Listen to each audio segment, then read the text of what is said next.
Banana. Oh, that's wonderful. I follow us on YouTube, and it's got a notification on my phone. Okay, I'm sorry. That also means we're live. So go. We're live. Okay, hey everybody. Banana. Yeah, keyword banana. Hey everybody, welcome to another awesome episode of Movie Guys Podcast. Tonight we have a little bit of a special episode. We are reviewing Spider-Man Homecoming. I am Jordan along here with Eric and Ed, and we have a special guest, Tony. Tony, how you doing? I'm doing pretty good. How are you guys doing? You know, Living a dream, brother. Same right, old. that's right. I forgot what we were talking about beforehand. Shit, sorry. Here we go. Professional podcast, everybody. Hey, we're having fun out here. Is that like entrance music? Is this? It was Snapchat. Sorry, guys. Is this gonna be like WWE or something? That's the hype. Nice. If you smell what the Rock is cooking. So, oh my God. I wish I had a good Spider-Man segue to say there, but I got nothing. Well, You're right. Your friendly neighborhood podcasters. there you go. Yeah. Yeah.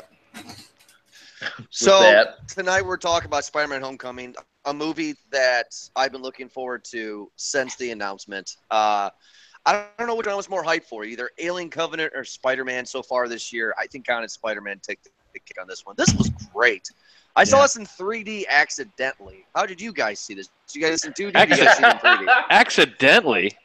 Yeah, accidentally. I've done that before. I mean, like, accidentally is when you accidentally poop a little bit when you meant to fart. No. That's an accident. You've not done this before? I've done this before. It's basically where you quickly look up a movie time and not looking up anything else. And maybe you did pay attention, or maybe the movie times didn't properly word it, or maybe the font was just too light to the background. Who gives a shit? You go to that movie theater and you're like, hey, I'll take one for the 2:30. You're like, okay, that one's in 3D. You're like, oh shit, well, which one's the standard? It's like, oh, the next one's at 4 o'clock. Like, fuck. Well, I guess I'm cheating in 3D then. Yeah, I mean, like that's like my least favorite way to watch a movie, but like, I bet this movie is pretty dope in 3D, right, Jordan? Like it was dope. Yeah, it was dope. It was definitely a post-conversion job, but no, that's not what happened. What happened to me was I went to my small theater called Wasion, and that town has a movie theater and it has a Walmart. That's it. So I go in there and it is packed. This theater is never packed. Ed, this was the theater that we showed our movies at back in the day. Oh, that movie, that place is, well, nice. It is nice. So anyway, my story is I'm there. We pay for our show, and I go to see it Friday night. The movie starts, and all of a sudden, it's fuzzy. And everybody starts to chit-chat after about 5 minutes saying, why is this fuzzy? Why is this fuzzy? And all of a sudden, the lights went up, and the usher came in and said, sorry, folks, this is supposed to be the 3D showing. We're not going to charge you guys for the 3D price, so here's your glasses and a free popcorn. Enjoy the movie. What? Oh, wow. Dope. So that was kind of a fun experience. And now the funny thing is that I went back and I told a couple of people about it at work, and they were like, that doesn't make any sense because in a movie theater, the trailers are in 3D. It says put on your 3D glasses. Well, this is a small theater. They only play one trailer, and then they go into the movie, and that trailer wasn't in 3D. Oh, yeah, that's how I saw this. The only thing that's great about it in 3D is when Spider-Man is in when he's crawling on the Washington Monument. Other than that, go see it in regular. Really, honestly, nothing that's a big deal. Okay, and that's it. I would think that there was like some of those scenes where he's just web shooting and he's grabbing cars and flipping them, or that boat scene, that ferry scene. That would have been pretty cool, maybe, but. Yeah, I mean, it feels like unless you're specifically filming something for 3D, like with the vision in mind of 3D, like Martin says he did in Hugo, as we talked about before, it doesn't really. It just seems kind of gimmicky, or like the Muppets shit, or the Honey I Shrunk the Audience. What, Disney? Yeah, like those were made specifically for 3D, you know, like so. Right, yeah, because there's like interactivity. Those things are great. Like I don't know, like 3D is not the way to see this movie. Just actually go see this movie however you can, because this movie was fucking sick. Like it was an awesome movie. Like I think they finally nailed Spider-Man. Like really truly nailed that character and like made it fit within this Marvel Cinematic Universe. Like it was really, really cool. So this here's the one thing I'll add to that though is it kind of felt more almost like an Iron Man sequel for the most part. Yeah. Like it's Marvel. It's a Marvel universe. Yeah, but like this one had way more than anything else did, except for the Captain America movie, which was Civil War. You know, this had more of that shit in it than any of the other ones. You know, so it kind of felt like an Iron Man sequel. I agree to a certain degree. Like it feels like an Iron Man sequel because I think we all know that Robert Downey Jr.'s Iron Man is not going to be around forever, and this is going to be the easiest way to like keep the Marvel universe going with like a central theme or a central character. Like it seems like Spider-Man like starts off with all these gadgets and stuff, and then like loses it towards the end of the film, and that's okay. Like he's becoming his own superhero, you know, like he's kind of growing up, just you know, as he is as an actual person. So like I feel like this movie is like the lead into Spider-Man taking over the throne of like the Avengers, but we're talking about like 6 movies from now, you know, like a while. Oh yeah. But I agree. This did feel kind of like an Iron Man movie with the amount of screen time Robert Downey Jr. got. I appreciated it though. Like just because the way that the movie starts, like automatically it starts off at the ending of Captain America: Civil War. You know, where it's in a very unique style too, where he's vlogging everything. Yeah, it didn't feel tone deaf either. Like it felt like a millennial like experience, kind of. You know, yeah, and living through Snapchat. They didn't insult the viewer. They didn't. Thankfully, there was no origin story on this one either. You know, and so one sentence. It completely already knew that you, the viewer, are up to date with who Spider-Man is, what he's about, how he got there. That's what it is. And so it's good to see that in a third reboot. You know, I don't want to see it again and have it there. You know, have us do this whole thing again. We know what he is, and it was really well done in that part too. Then, yeah, I think out of all the other ones, like all the other Peter Parkers, I really like Tom Holland as he's just convincing, man. Like he's actually like just a very, very good Peter Parker. He's what I envisioned Peter Parker to be. I mean, I don't believe he's 14, but you know, still, I can see your other point. I imagine him being like more, a little older, like 16, 17, but still, it was just really fitting. I really enjoyed it, and yeah, it's like they're gonna ramp this up to have this be like this is future proofing, right? Yeah, yeah, and like just to go back to like your point about the origin. So they only mentioned the radioactive spider in like one throwaway dialogue sentence, like easily could miss it, and they never mentioned Uncle Ben at all. They never said with great power comes great responsibility. Like they didn't retread any of the like kind of trite Spider-Man stuff. They focused on him as a character, him as a superhero that's already in this very well lived in superhero universe. Because I mean, like, think to all the other Marvel movies or like other superhero movies you've seen. The world kind of feels like, you know, oh, this is the first superhero to enter it, or like that's how it's felt like to me. Whereas like in this movie, he's interacting with other superheroes. They're like part of the other movies, like fuel his story. Like it felt really cool. Like it felt very different than a lot of the other superhero movies. It was really interesting.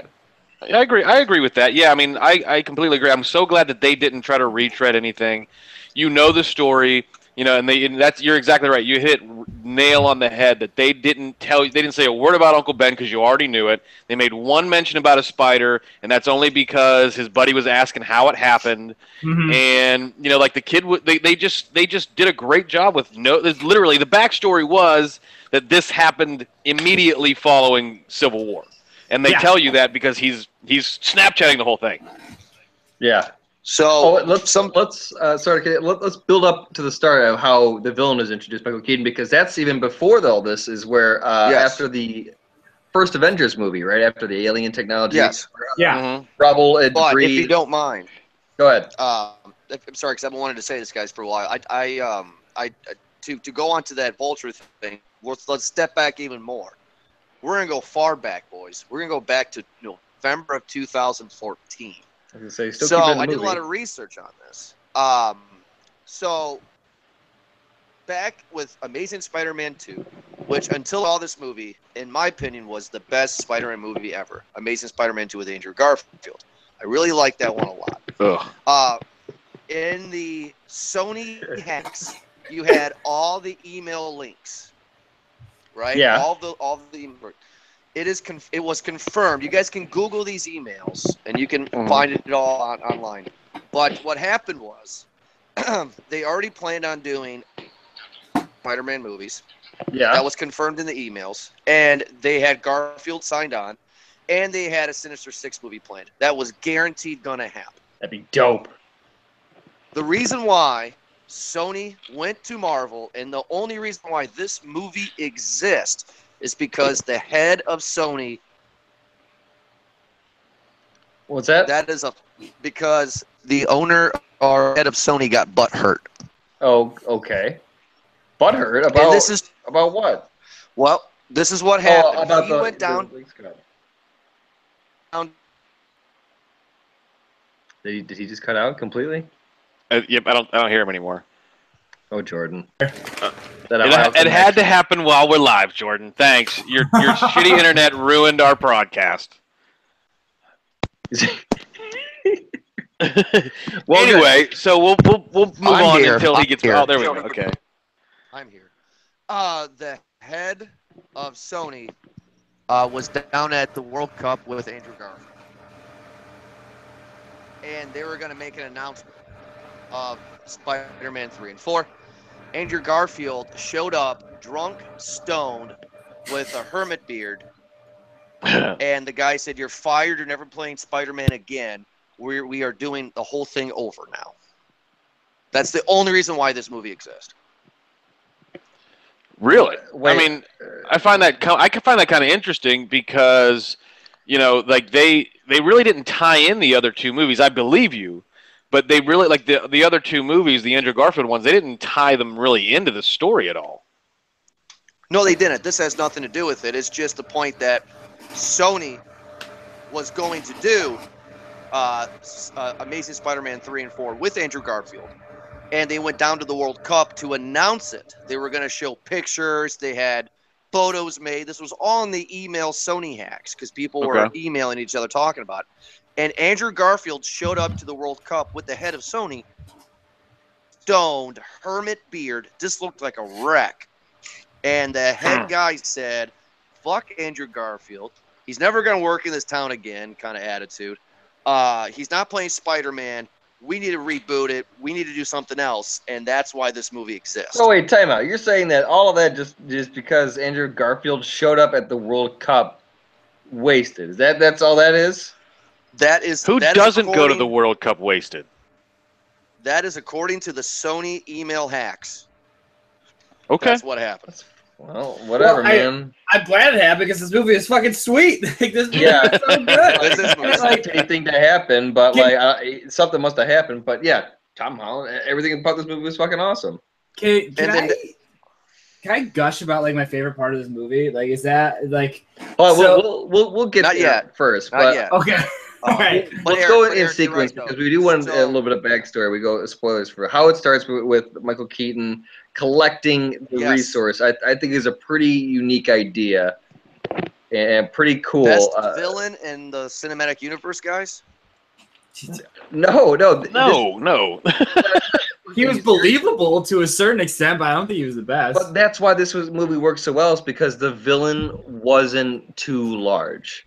Exactly. This is a friendly neighborhood Spider-Man, and it builds in the movie that he does friendly neighborhood things. Yeah, he's a mid-level. He's a mid-level villain. Yeah, B tier, kind of getting rescuing the bike.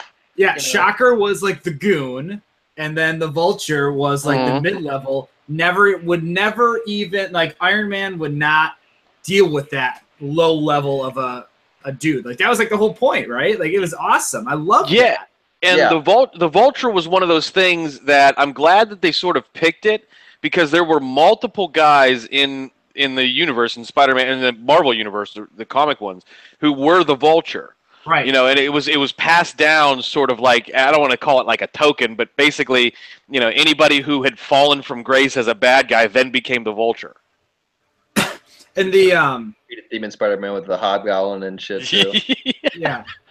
Like, the stakes were never like world ending or changing, which is great. Like, it was a nice, like, kind of a lighthearted, like, yeah, I would say it was lighthearted in a lot of ways. Like, so much of this movie is Spider-Man just like fucking up, you know, like like Spider-Man isn't like successful until like an hour and a half into the movie. Like, he fucks up the entire time, and it's great. I love seeing that, you know. Like, he's not afraid, or they weren't afraid to paint this picture of he's a kid. Like, he's for real a kid. What would you do if you were giving these crazy powers and you're at this age? You know, like, he seemed like a believable Spider-Man. The Vulture is a believable villain. It was awesome. It was so good. The Vulture's not only believable, he is, in my opinion, the best villain in the Marvel movies so far. Man, number 2 is the villain. I don't know what the hell you're talking about, man. Zemo, dude. Oh yeah, dude. The Vulture is great. Not only is the Vulture great, but Michael Keaton is the best actor in this movie, and he plays it straight. I mean, like, think about it. Actor. Back when Sam Raimi did the original Spider-Man trilogy, and they were going to do a Spider-Man 4, they were casting John Malkovich to play the Vulture. And that means we were going to get old John Malkovich in a green fucking suit flying around. We didn't want that. Michael Keaton. We didn't want emo Spider-Man either, but we got it in that series. Yeah. But this Vulture, every single one of us on this show can do and also is relatable to the Vulture. It is wonderful to see a villain where I identify more with the villain than I do with the hero. I mean, who wouldn't do what he did? It's wonderful. This story and this villain ties directly into everything that we've been talking about the last couple of Marvel movies. Is that they're basically telling you that we fucked up, we screwed up. So, you know, there's now a department of what do they call it? The department of cleanup or something. Damage control. Damage control. Yeah. There's a new cabinet position in line of succession to the president about cleaning up after villains. So, like, but that's real world kind of stuff, you know. And there's a guy who was all mad because he bought a bunch of trucks to do cleanup because he's got a contract with the city, and one of his guys stole one of the things from the alien technologies after the cleanup from the first Avengers movie, and he got fired because of this new department that was sort of secret, and then it became public, you know.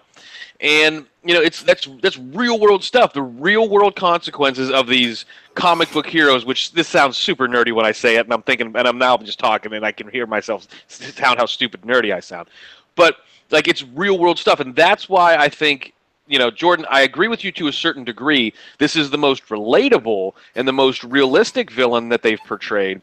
I don't know if I would say it's my favorite one. Wait till you see Thanos, by the way. You're going to really like that if you like this guy. Mm-hmm. But, you know, I see your point.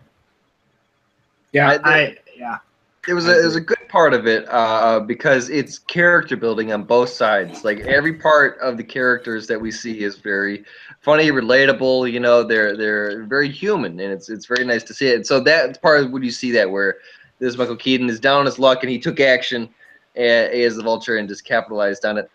And I think it's fantastic because then you get that twist. And I don't know about you, but I saw when I was in the theater. When that happened, everyone gasped. It was a big reaction, and that's a big reason why you like going to a packed theater like that. Yeah, it's a shared reaction. You're just like, oh shit, and yeah, that was fantastic. Did you see it coming? Because I didn't see that coming at all. No, never. I felt stupid afterwards because you should have saw it coming, but I didn't see it. It was so perfect. Like, that was like one of the best like turns I've seen in a movie, and then like. The tension of those scenes in the car on the way to the homecoming dance, it's like they fucking nailed everything about that, because it just felt like so there's a lot of anxiety there, you know. It's just like genuine, yeah. It's very genuine. That's a good word for it. And Michael Keaton, man, is like, I'll give you a chance to walk away from this, and Spider-Man's like, okay, nah, just goes right back after him. It's great. Well, and you're right. Like, he reacted the way any 14-year-old boy would react, which, number one, a senior girl going to homecoming with a sophomore boy, not going to happen. I've tried it. Peter Parker is balling. I don't know, man. You see those abs? Shit. Well, he's Spider-Man. but my point is like, that's a real moment. Like, I will say this, now that I'm talking about it, I do think that this was actually probably the most real of all the movies that they've done thus far. Yeah, for sure. I mean, granted, we're talking about a guy that got bit by a spider and then can, climb shit, and aliens coming out of the sky, and a billionaire with a suit, that can fly, and is really, can put ships back together. But so that being said, the bullshit out of the way. This is more the realistic version of something like this kind of happening. Well, you had the high school part of it too, and so he was going through his own things and trying to be a superhero, kind of like what we grew up on in older superhero movies, where they tried to juggle around their social life, their real life, their human life, along with this masked identity tier too. And so for him to do his detective work because of a field trip, to Washington D.C., and then have drama happen there and try to be very twist his story around like that, it was really cool just to kind of have all that and all the problems. Oh, I wanted to talk about another thing too, is that when he first gets invited to the house party where kind of towards the beginning, and he sees the glow at the end and the bad guys, and they play around with the new weapons, and Spider-Man's over there to check it out, and it's Donald Glover, and I thought it was fantastic to see him in this movie after a lot of the rumors and petitions of him trying to become Peter Parker. I wanted to be Miles Morales. Oh, is that what he wanted to be? He wanted to be in. Oh, okay. He wanted to be in Spider-Man. Yeah.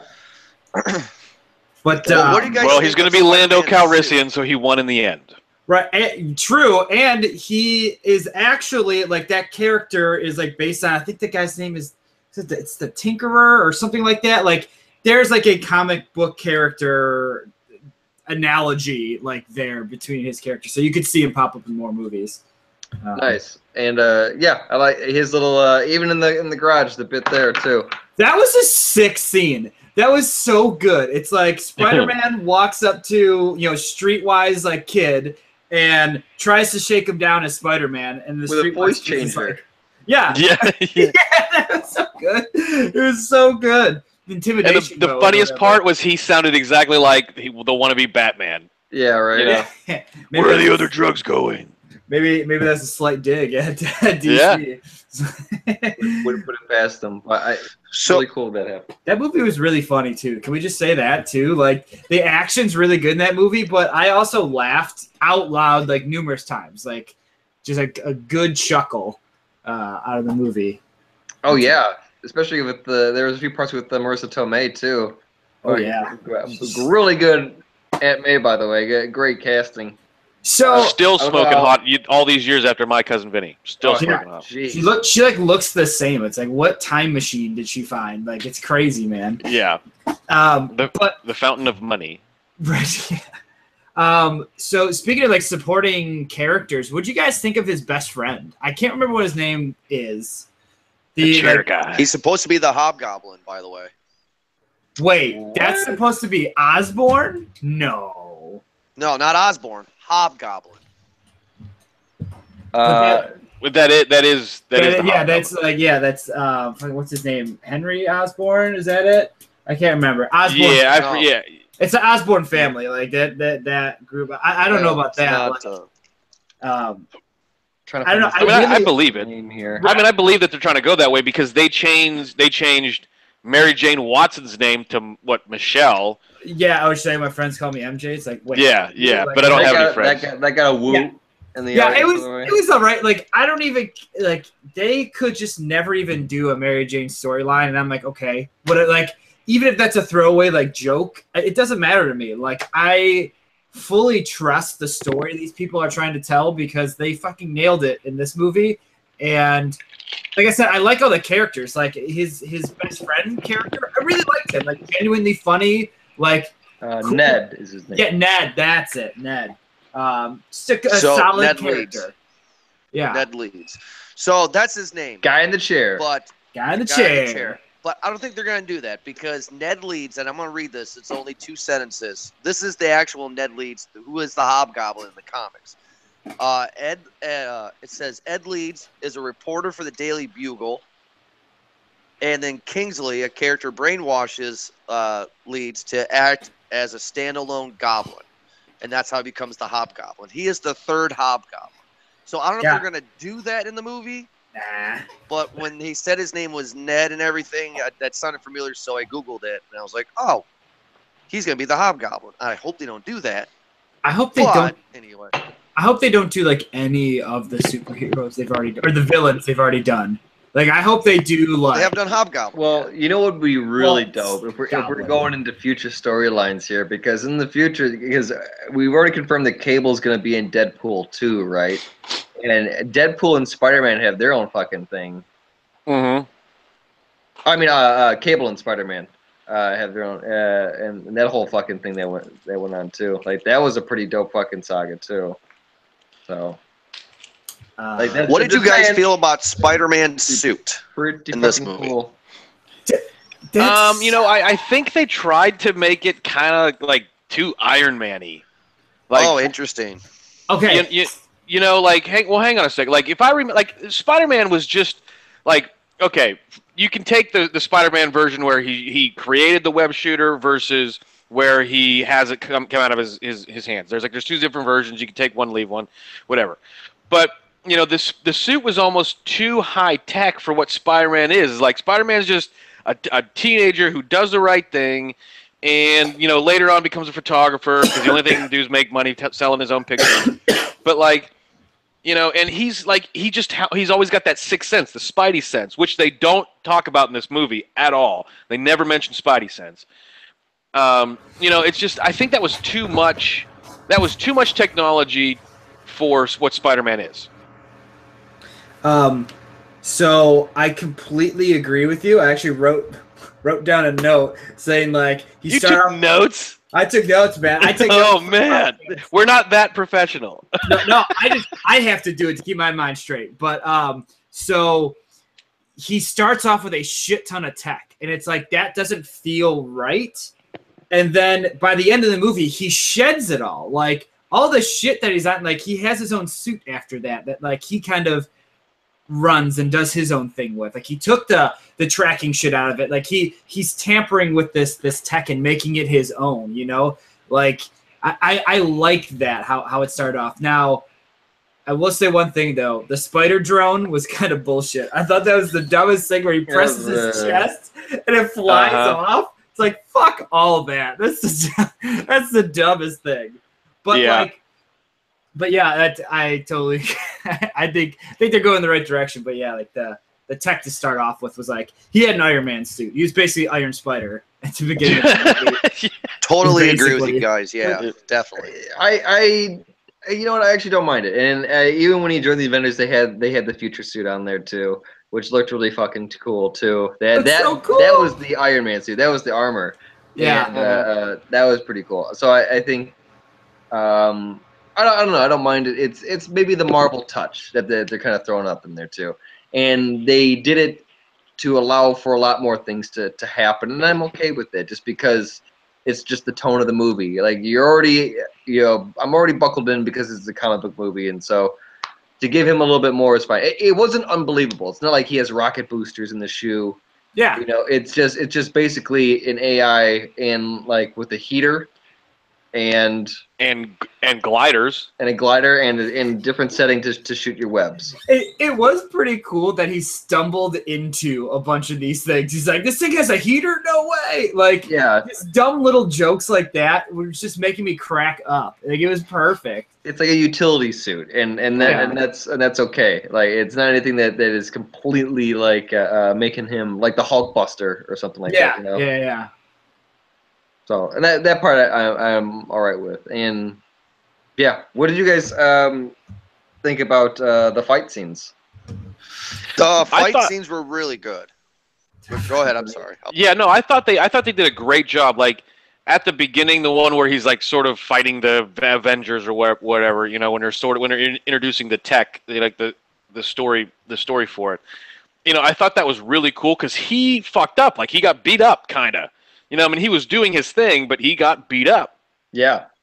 You know, and the fight scenes where he was getting his butt kicked by, like, Vulture beat him up multiple times and he even at the end of he lost every single fight minus that first one with those, you know, the thugs, yeah.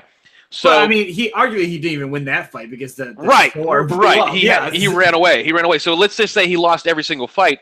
What ended the movie, you know, jumping ahead kind of was that he sort of had one part, like he won a little bit, like he just started to destroy the vulture's wings, which had been happening slowly over the course of the movie, and you know, like they were going to blow up, and he didn't want his girlfriend's dad to die, so he saved him.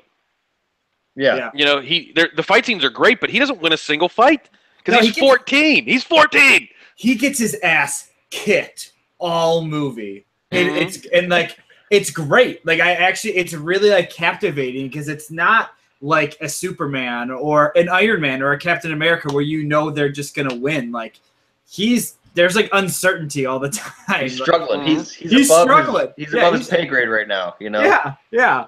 It's great, you know. He's growing up like in front of us the entire movie. It's great. How did you guys feel about at the very end? I don't know if I'm skipping too far ahead, but how by the end of the movie, there's a shit ton of people who know who Spider-Man is. Aunt May knows. His friend knows. I mean, all the superhero people like know, and then the Vulture knows. Yeah. Who's telling people in prison? Or no, says he's not going to, but he didn't. He did. Yeah, we're jumping ahead to the spoiler scene, or the end mid-credit scene, but he doesn't sell him out for whatever reason, whether it be out of pride because he wants to get him or whatever. He doesn't sell him out. Then Aunt May, who's not going to sell him out, yeah, and his best friend who knows throughout the entirety of the movie, basically. He wants to be like his oracle, his chair guy. He says. I'm sorry, I just used a DC reference in a Marvel podcast. Great scene, by the way. Yeah. When his friend finds out.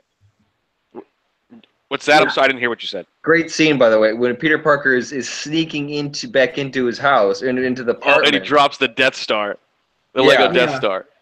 Yeah, he's sneaking in, and you get this really nice planned out scene where he's being very sneaky, very careful about how he moves this and his breathing. You know, your heart's racing. He's gonna get caught. He's sneaking back in. You know.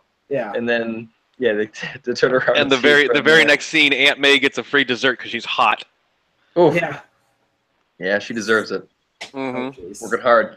Jesus Christ. Working real hard. She should be thought about based upon her personality and her ability to get herself through the world, guys. That is objectifying. What a gentleman of you. Like, what a good guy. You're a good guy. Let everyone that's listening to this right now know that Ed is a good guy, a very single good guy. Very single. Good guy. Please. Call him up. Get those digits, Joe. I'll put my Snapchat up on here. Thinking about you first, your well-being, you know. And then that's actually going out to Marissa Tomei. I think she's listening right now. Well, yes. I mean, of course she is, right? She just chatted right now, live chat. She slid into my DM. Well, yeah. But no, can we talk about favorite scene, like overall in the movie? Because mine, I think the Washington Monument, where like the first time he actually like saves a group of people, that was super dope. Like very tense scene, a lot of different things happening all at once, and he saves his class from like a falling elevator. Like it was pretty cool. That was a really a little bit of humor in there too. Yeah, and like. It was very tense, like I said. Like he's fucking up the entire movie. So like I kept thinking somebody was going to die in that scene. It was like, oh, dark turn, here it comes. Yeah. But no, like it was like as bad as it could have gotten, you know? Kind of like the boat scene, you know, where the boat gets cut in half and Tony Stark has to come out to like save his ass. Like Tony Stark wasn't there this time, you know, like he had to do it himself. Like it was a very, very interesting scene. Like you could see the arc start to complete, like the character arc of Spider-Man. Oh, for sure. Yeah, that's good. Mine would have to for sure be the car scene where we first find out that Michael Keaton is the girlfriend's father. Mm-hmm. And it was great, man. Like it really was. Like you had built enough emotion for both characters, for all characters in that car, to really like feel the scene, and it was really cool. I just like it how they paint this picture where it's not. I'm not watching Spider-Man. I'm watching Peter Parker. This entire movie, you know, where it feels like a lot of other movies. I'm watching the superhero. You know, I'm not watching the character. And this movie felt like I'm watching Peter Parker first, rather than it being like, I'm going to Iron Man movie, and Iron Man is Tony Stark. You know, so no, this one's Peter Parker, and then he just happens to also be Spider-Man. They did a really good job with that. And that car scene, I think, puts it completely into that, because that's where his worlds first meld together. Yeah. And it hit him really hard, and it was really cool just to kind of see that part. So that's what I like. Yeah. Is Jordan muted? No, I'm here. Okay. Well, I'm just I'm here, guys. We'll go to Ed. What'd you think? No, I mean I agree with the car scene, but from a different perspective, I think Michael Keaton, when he finds out what's going on, and he's slowly piecing it together, you can see it sort of come together for him. Yeah. And as he's piecing it together and asking certain questions, you can see Peter Parker, like, you know, you can see his face start to go, uh-oh. Yeah. Uh-oh. You know, I know he knows now. I know he knows. And he's super scared. Like, you can see it. Like, both of them do an incredible job of nonverbal acting there, when, even though they're speaking, their faces just tell the entirety of the story. Mm-hmm. So I think they both did a great job there. I would say that that's probably my favorite scene for that reason. Yeah. Michael Keaton looking in the rearview mirror. Yeah. Mm-hmm. One of my favorite scenes is not necessarily the car, because that scene's very on the edge of your seat, you know, kind of like terrifying. But I really like the fact, because this movie got me. I was not a fan in the beginning. After we find out everything about the Vulture in the beginning, it goes to, you know, Spider-Man doing his video blog. I know you guys kind of dug it. I was like, oh God, please don't be like this. But my attitude changed, because the movie took its time. It wasn't like a stereotypical Spider-Man movie that I've seen before in the past, where we just get right into it, introduce all these villains. We have two villains, one that's already been a villain, one that's going to be turned into a villain. You know, it's different, which I liked. Mm-hmm. But the scene that got me was when the dad answered the door, because when you think about it, you slap yourself in the head saying it's so obvious. Yeah, it was really obvious. I can't believe I didn't freaking see this. And but I find Michael Keaton's character to kind of be an oxymoron in a way, you know, kind of like contradicting himself, because he says, you know, he's doing this for his fellow brethren. He says, you know, that, you know, he's the middle class. He gives this wonderful speech to Peter, but if you look at his house, the motherfucker's the 1%. Yeah, it just, yeah, and it was. I just found that interesting. Michael Keaton is this movie, so that was my big thing for me, was when we find out that Liz is actually the daughter. That was great, just absolutely wonderful. That's my 2 cents on my favorite scene. Agreed. Kudos to Michael Keaton for making a comeback. You know, Birdman did it for him. You know, but you know, like kudos. Should have won that Oscar. Kudos for Michael Keaton for coming out of nowhere and just resurrecting his career. Yeah, guy just nails every role he's took for the past 5 years. You said the founder, Tony? Is that what you said? No. I said Spotlight. Oh yeah, Spotlight was good. That was real good. We watched The Founder, right, boys? Yes, we watched The Founder, and that was one of my favorites. That was a good one. Yeah, that was an Oscar snub. I think is when we talked about it. I'm also really excited about this movie because they're doing something that is a little bit different in this new Spider-Man movie. They're not giving us B-list villains. I'm not going to say, I'm sorry, they are giving us B-list villains. I'm not going to say Electro's a B-list villain. I just think that Jamie Foxx did a bad job on it. They gave us Shocker. Not one, but two Shockers. And Shocker's not really an A-list villain when it comes to Spider-Man. He's more on the second tier. Yeah, Shocker's a joke. And we had one Shocker, and all of a sudden we get the new Shocker. I was just completely shocked. No pun intended. That Shocker was in this movie. I was happy because I always liked him in the cartoons growing up. I was surprised that Hannibal Buress was in this movie. Oh, that's right. Yeah, he was. Mm-hmm. I forgot he was the detention about that. teacher. The hell did he come from? Who's this now? Who's this? A great comedian. Remember the gym teacher that showed the Captain America video? Mm-hmm. Yeah. He's the gym teacher. He's just a comedian. He's a likable guy. I think he's a funny guy. And it was great. Yeah, and he was pretty funny in his scenes. Did you guys stay for after credits scenes, by the way? Oh my god! I did. I did, and it looks like Scorpion is going to be our next villain. Yep. That's what it looks like. Were there any other than that one mid-credit scenes? Were there any after? I didn't stay for those. Yeah, there was. Explain the middle credit scene again. So Michael Keaton is in jail, and his previous ally, who he knocked off the ship, is in jail with him, and he comes up to him, who we presume to be Scorpion. He's got a tattoo on his neck.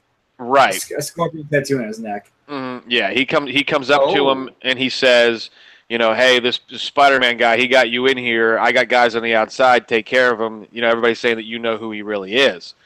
And Michael Keaton says, if I knew who he was, do you think I'd be standing here? He protects him. Yeah. And that's that. That's that scene. I don't know if what were the other ones? I didn't stay for them.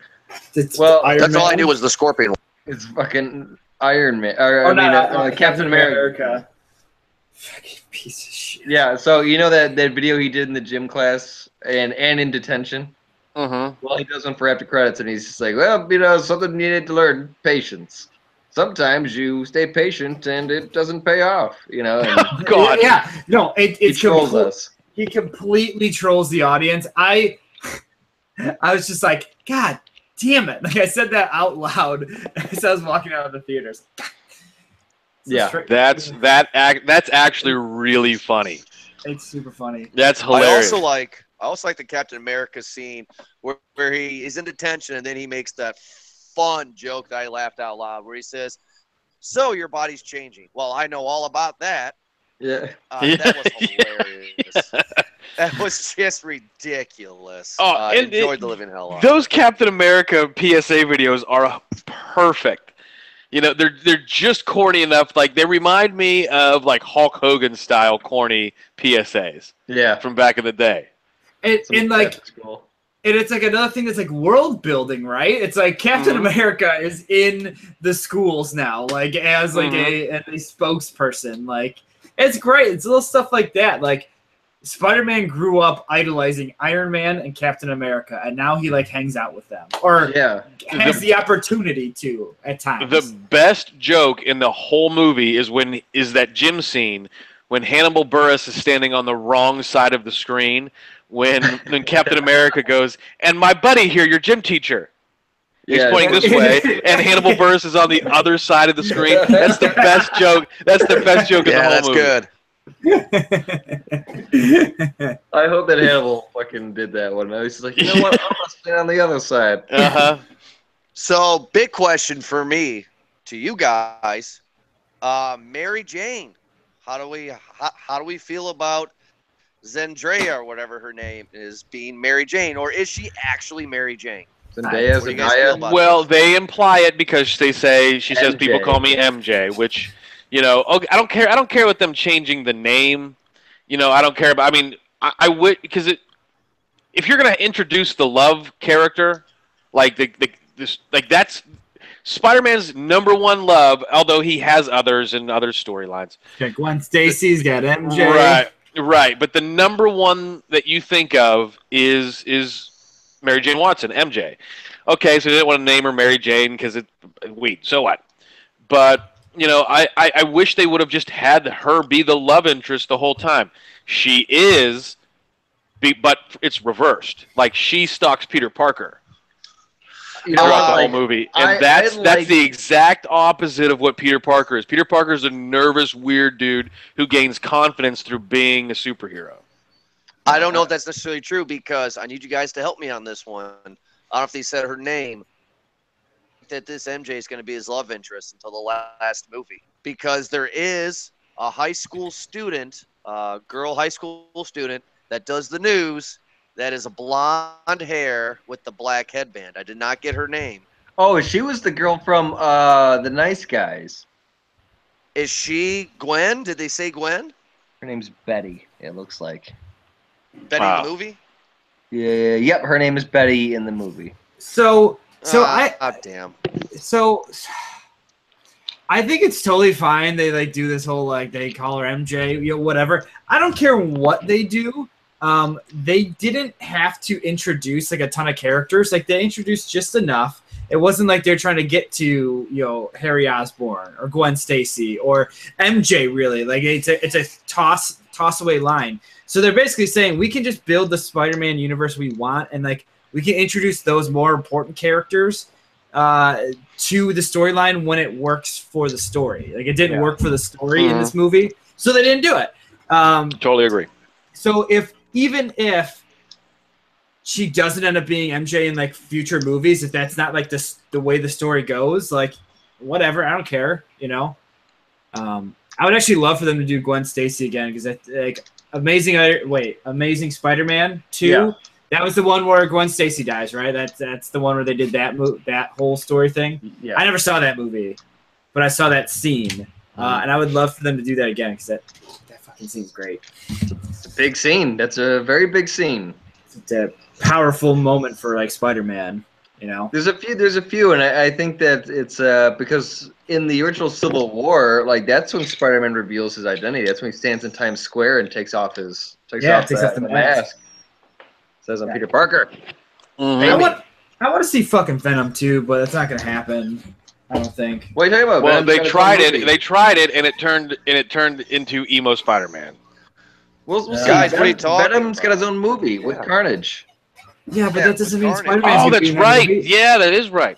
It's not gonna be a Spider-Man movie though. That's a Sony movie. It's not a Marvel movie. I mean, whatever, man. Ghost Rider got his own movie too. So those movies sucked.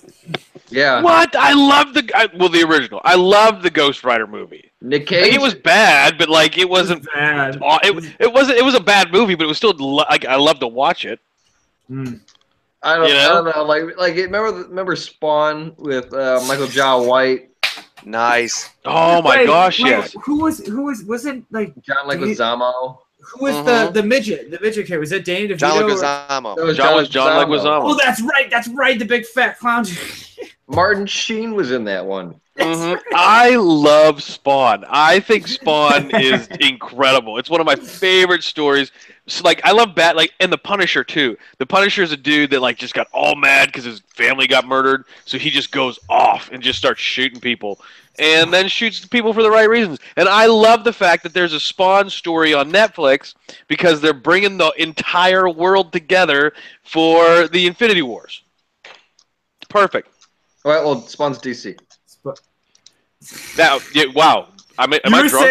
You were supposed to be saying Punisher there, not Spawn. You're saying for the other end when they do the. Am I drunk? What the hell is the Justice League? That is the Justice League movie, but wow, I'm drunk. Well, there you go. There's sorry, guys. That's really embarrassing. Whoops. Sorry. A lot of names, a lot of characters to happen here. Yeah. But yeah, go ahead. Do you guys agree that this is the best Spider movie of all time? Because I talked to other buddies, and they are still not getting rid of Spider-Man 2. I mean, where does this fall? Is this the best, or Spider-Man 2 still the best? Oh boy. You know, in terms of like what they're doing with the story of the MCU, you've got to give it to this one because like it's a great story that adds to the Marvel Cinematic Universe. Yeah. That being said, this movie, much like a few of the other upcoming ones, are support movies for the main story. You know, Iron Man's main story, I almost said Superman. Jesus Christ, Captain America is a main story. Thor's a main story. Those are main stories in the cinematic universe. Everything else they've told has been side stories, support stories. This is a support movie.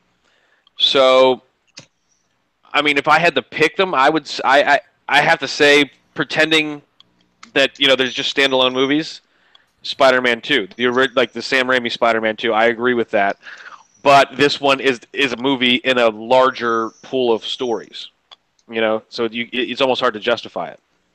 Eric, Tony, do you guys agree, disagree? Do you guys think that Spider-Man 2 is? Let me go, Tony. You can get last word then. Okay.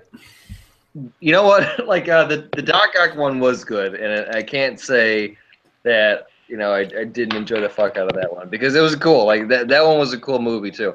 I really did enjoy this one, and just because I think I liked every beat that they were trying to go on with this movie. Like as far as I understand what the picture they're trying to make. Marvel's just doing it, man. Like they've been hitting gold almost pretty much every single time. Like they know how to make a movie. They know how to write the story. They know what they're doing. And I hope they were really involved in this because I know that they shared credit with Sony on this. So I think that there's some sort of split. I don't know the full story on it, but I mean, it'd be like split in terms of money. But I'm pretty sure that Marvel did everything in that movie. Oh yeah, because Sony owns the rights, and so I would imagine that just makes more sense. But either way, like. It makes sense in their universe. They just did a good job. They know their character. They know what to look for in the character, and they did a great job for it. I really did enjoy this movie. I think it was the standout. And not to say the other ones were bad. I just like this one the most because I really enjoyed The Amazing Spider-Man. I thought Andrew Garfield was a great Peter Parker. I liked Lizard Man. I thought it was a good movie. I enjoyed it. I just liked this one the most. I think it just worked well. It didn't bother me that Iron Man was in it. I liked that they bounced off of the Avengers humor because Spider-Man is in the Avengers. And he had the invite to join at the end of the movie, and he turned it down to stay the friendly neighborhood Spider-Man to grow up a little bit. So that kind of guarantees the next movie, too. I just enjoyed every part about this movie, man. It was great. I didn't know this too. That the voice of his suit, Karen, was voiced by Jennifer Connelly. Mm-hmm. Mm-hmm. Yeah. God, that is a name that God, Jennifer. Anyway. So, yeah, but I mean, I would say definitely go see this movie any way you can. Like it's worth it in the theater. Yeah. That was fantastic. Like I'm gonna be definitely watching this movie again. Mm-hmm. Like I totally agree. Like this is the best Spider-Man. This is the best Spider-Man movie because it's done things that I don't think a superhero movie has done yet. Is like tell a smaller, more grounded story. Like this feels like the most grounded superhero movie, the most like believable superhero movie I've seen ever. Like, yeah. And it was funny. It was still full of action. It was still very tense. It was well acted. Like every part of this movie was really, really enjoyable. Whereas like Spider-Man 2 had its really good moments, but I didn't think the shot-to-shot, composition of it was as good as this movie. Like, I don't know. I feel like Spider-Man 2 might have set the bar for superhero movies when that movie came out. And this movie is doing the same thing. Like it's taking that next step. It's like, hey, superhero movies have changed. Bam, here's the next level. Like the Spider-Man movie. Yeah. Like, I think the best question to ask, though, to this group, like, I want to ask you guys this, the movie guys, is this your favorite Marvel movie? Like, this is now in contention for me for, like, my favorite Marvel movie. Swear to God, it's like this, Guardians of the Galaxy, or the first Avengers movie. It's one of those three. Probably this one. Like, what do you guys think? Where does this fall? It's a good movie, but for me, Iron Man 2 is the best of the Marvel universe. It's hands down, in my opinion, the best. Avengers. Is it like a top 3 or? Well, I mean, they haven't made that many yet, and when Infinity Wars comes out, assuming they go the direction I think they're going to go, that move, the 1 and 2 are going to blow everything you've ever seen out of the water because it's just going to be huge. Like they're literally taking 7 hours to tell you this story, and over 2 movies. Yeah. So if it goes the direction I think it's going to go, then that's it. I think the first Thor is better than this movie. The second and first Iron Man are better than this movie. This movie is, I mean, it's a great movie. Don't get me wrong. I think it was well done, and every point that you've said, it's well acted. But in terms of the universe, it's a support story. I mean, you got to keep that in mind. Like this movie is a support story for the rest of everything they've done. Captain America is a main story. Iron Man's the main story. Thor's the main story. Those 3. Everything else is on the other end of the timeline that you just have to add into getting up to the Infinity Wars. So, I mean, I see your point. I agree with everything that you've said. Me personally, Iron Man 2, probably Thor, the first Thor, and Avengers 1 are tied for second. Iron Man 2, that him and War Machine when they do that oh my God, inside the dome, back to back, back to back, like that was pretty amazing. Get goosebumps with that. Some future stuff here. Do you guys know what Tom Harland's going to be doing next, or do you guys know what he's doing? I saw him actually in my bedroom. I saw him on the movie The Lost City of Zed. Yep. That we did the mini review on that one time. I saw it at just kind of like the local art house theater over here, and he was sporting a mustache. He played whoever the guy Jax is from Sons of Anarchy, who's so hot right now. Played King Arthur. Oh, Charlie something. Yeah. He played his son in the movie. So I saw him in something before I saw him as Peter Parker. Well, that's good that you saw that. I don't know how I feel about this, but he's just been confirmed to play. Okay, I don't know if this is a big. Okay, hold on. More build up. Jeez, okay, he is confirmed. It's on IMDb. It's confirmed that his next movie is going to be Nathan Drake, Uncharted the movie. Yeah. He's Yeah. Young Drake though, right? Yeah, they're going a different direction with the Uncharted thing. They're doing like an origin story of Nate Drake, which is pretty awesome. I don't know if it's what I want. I just want an Uncharted movie, and I don't want it to suck. So as long as I can do that, I'm cool. Don't put it on a pedestal just yet. We don't know anything. We don't know anything else about it. I like this kid, though. I like this kid. I really do. I like him. I hope he does well in that role too, because I was watching Indiana Jones the other day, and it's like I really like. What a great adventure movie. We need like another Pitfall movie like that. And if that was going to come out, I want it to be not like Crystal Skull. Just have to be just kind of the fun playfulness, and I think that's his character. Like that's a big part in these Marvel movies is that they're casting. You know who these characters are. When Paul Rudd was cast as Ant-Man, you know what kind of Ant-Man you were going to get.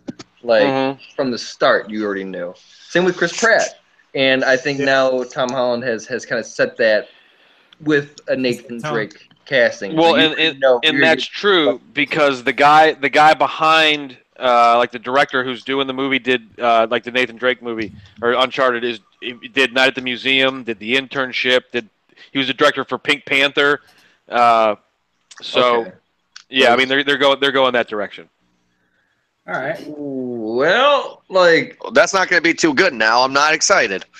Well, no, we'll see. Like, make it. It still has to be quite serious. Like some shit happens with Nathan Drake. Like I could see the movie being not a full length feature starring Tom Holland as the young Nathan Drake. Like that could be the first half of the movie, or it could be like a large flashback sequence. Like I don't think he's going to be Nate Drake forever. I don't think that'll work. Well, and here's the thing. Here's the big problem because you've got the Spider-Man sequel coming out in 2019, which is going to take 9 months to film. Yeah, you've got to do all these movies. You've got the Avengers movie coming out in next year. and that's been filming. Or it might even be close to being done. So when in the hell is he going to have time to do a full-length Nathan Drake movie? Well, we'll series of movies. He's got 2 movies. Yeah, he's got 2 movies in between, but he's got one in the can already. It looks like. There's no release date on Uncharted, so I mean that's probably just. That's probably just in stages. Yeah, it's probably stages right now. So I would imagine that he's probably wrapping up Avengers right now. Pre-production for filming. Pre-production for his next movie, Chaos Walking. Yeah, he's on schedule, man. He's always working. He's on schedule for it. I mean, guys, final review. Kind of to show my hand a little bit. I was not excited to see this. Kinda. I know I'm kind of contradicting myself in a way.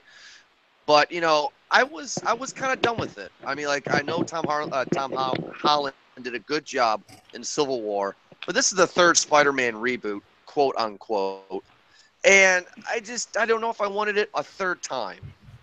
But this is the most confident I've ever felt with a Spider-Man movie, and I can't wait for a sequel because they're doing things right, in my opinion. And I think he's great. I think the suit is great. Ed, I hear what you're saying. That it's a mini Iron Man suit, pretty much is. But I'm excited to see what they're going to do with the sequel. I am ready. So with that being said, Tony, we're going to have you go first. How we rank it is simply this: would you pay money to see Spider-Man? So what you do is you rank it as no, I will not pay any money. I'll pay half price to see this movie, or full price. Oh, I'll pay just a million times. So, I'm gonna go see this movie again. I will pay over and over and over again to see this movie. It's fantastic. Go out and see it right now. It's great. Okay, Ed, how much money would you pay to see Spider-Man: Homecoming? Well, all in. I mean, just this movie standalone. It's full price for me. I mean, it's a great flick. It's well done. It's well acted in. Decent script. Villain's great. Villain's acted well, which is, I don't want to say rare, but it's becoming more and more such. But realistically, if you are a fan of the Marvel Cinematic Universe, this is a must see. So you have to see this movie, and you have to. It's a full price. It's just it's well done by itself. And it ties in, essentially, better than most of the other movies, other than the main storyline movies. How they're going to do movies like Black Panther, we don't know yet because that's coming out after Infinity Wars is done. And it obviously ties in better than the Guardians of the Galaxy movies because we all know that they just sort of come in at the end and save the day. So, it's the best tie-in that they've done. So I'll say, again, full price. All right. And Eric, how much money would you pay to see Spider-Man: Homecoming? I'd say full price standard. Doesn't need to be 3D. I was happy with where I saw it. Got my usual up close seats for it. It was great. Enjoyed it front to back. Would definitely see it again. Pay full price. I myself, full price. Wow. So we're full price across the board. Get some popcorn. Mm-hmm. Have a day. It's more than just a movie. It's a big night out. This movie's not only a full price for me. This movie is so good that you need to go to the concession stand and order a thing of Melt Dugs and then put melted butter in it. It's that good. Wow. That's a heart attack. Oh my God. Spider-Man: Homecoming is probably the best movie I've seen so far this year. Wow. This is fun. I want to go see it again. I'm not going to have time to see it again because of Movie Guys podcast. We got a movie next week. A movie that I'm even more excited to see too. So we'll talk about that in a second. But no, I mean, like, Spider-Man: Homecoming is great. Michael Keaton cannot do anything wrong anymore. He is the greatest thing since Wonder Bread, my opinion. Michael Keaton, all the way. Thank you for playing the Vulture. Nobody else could do it better. And Spider-Man: Homecoming 2, please, no more Tony Stark. That storyline's over. Let's just move on. Let's move on. Tony Stark is great. Iron Man's fun. But let's have a movie without Iron Man. Let's just try that. Maybe it'll be successful. So, main character, you're gonna see him. Yeah. With that being said, we have another movie that I'm excited for, guys. This is the year of Jordan. I mean, I got Alien Covenant, Spider-Man, We got Star Wars coming out, but then we also have one of my other favorite movie franchises next week, War of the Planet of the Apes. We'll be reviewing. Oh my God, I am going tomorrow. I'm going tomorrow night. Opening Jeez, night. you're Can't pumped wait. up, huh? So hyped. I need to. yeah. I'm gonna rewatch the first two of the new trilogy. Get caught up. Movies. The greatest remake of all time is definitely Rise of the Planet of the Apes. It's so subtle that that you don't even notice it. You have to watch it like 20 times to get the subtle stuff. Love it. But yes, War of the Planet of the Apes is coming out. Do you guys know what the approval rating is on Rotten Tomatoes? 95, I believe. Wow. It's pretty good. 95 or a 96. One of the two. All Maybe right. 93. I got to check it out. But 93. Sorry, my fault. So, but Tony, thank you so much for joining us for this episode. Tony, can you plug your show real quick? Where can they find your show, and what do you do?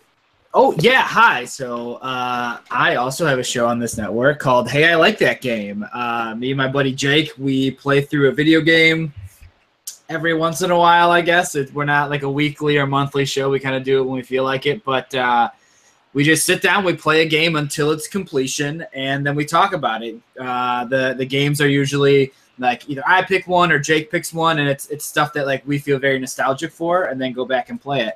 You can find on the Movie Guys wherever you're listening to this podcast. You can probably find mine through the same stuff. So check us out. And Jordan, what network is that? Where can they find all of us?